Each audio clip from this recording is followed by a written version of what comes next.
नमस्ते दोस्तों, नमस्ते। आज दो छोटी छोटी कविताएं हैं। कविता का शीर्षक है कहने के साथ जरूरी है सुनना भी। कविता है, तुम जो कहते रहते हो न्यूज़ चैनलों और अखबारों में, तुम जो कहते रहते हो न्यूज़ चैनलों और अखबारों में, उसे कभी खुद भी सुनो समझो और देखो कि तुमने जो कहा है उसके कारण किसी के घर का चूल्हा तो नहीं बुझ गया है।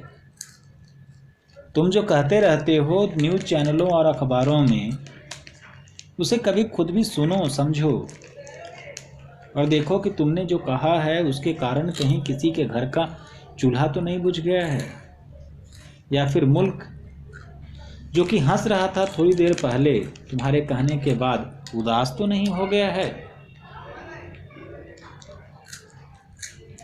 देखो इसलिए कि देखना ज़रूरी है, देखो इसलिए कि देखना ज़रूरी है, सुनो इसलिए कि सुनना ज़रूरी है। कुछ भी लिखने से पहले, कुछ भी कहने से पहले देखो इसलिए कि देखना ज़रूरी है, सुनो इसलिए कि सुनना ज़रूरी है। कुछ भी कहने से पहले, कुछ भी लिखने से पहले। दूसरी कविता है खंडहर। कभी बोलने दो खंडहरों को, कभी बोलने दो खंडहरों को भी, एकदम से बुलडोजर का उपयोग मत करो। कभी बोलने दो खंडहरों को, एकदम से बुलडोजर का उपयोग मत करो, या फिर चलाने लगो घन की खंडहर की हड्डियां टूटने लगें।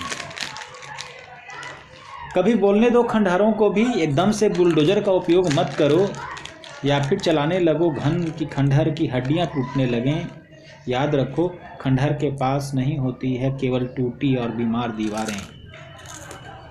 याद रखो खंडहरों के पास नहीं होती हैं केवल टूटी और बीमार दीवारें।